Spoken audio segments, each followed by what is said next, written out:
Can I use a written release if I was driving someone else's car and caused a crash? Yes. In North Carolina, a written release can sometimes settle the car owner's property damage claim if you borrowed their car and caused a crash. The release should clearly say who is being released, what crash it covers, what claims are being settled, and what payment or replacement vehicle is being provided.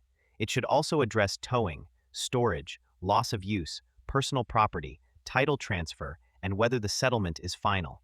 But a private release usually protects you only from the person who signs it. It will not normally stop claims by injured passengers, another driver, another property owner, an insurance company, a lender, or anyone else who did not sign. A notary can help prove the signature is real, but it does not make the release complete or enforceable by itself. Also, a release does not erase a traffic ticket, and it does not automatically extend lawsuit deadlines.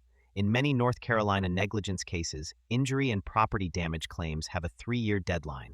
So the short answer is yes, you may be able to use a written release with the vehicle owner, but it must be carefully written, and it may not resolve every claim from the crash.